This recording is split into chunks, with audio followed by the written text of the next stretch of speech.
పరిమళము నీదేనా నాలో పరవశము నిజమేనా బొండు మల్లి పువ్వు కన్నా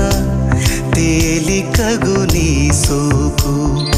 రెండు కళ్ళు మూసుకున్నా లాగు మరి నీ వైపు సొగసును చూసి పాడగాయలా కనులకు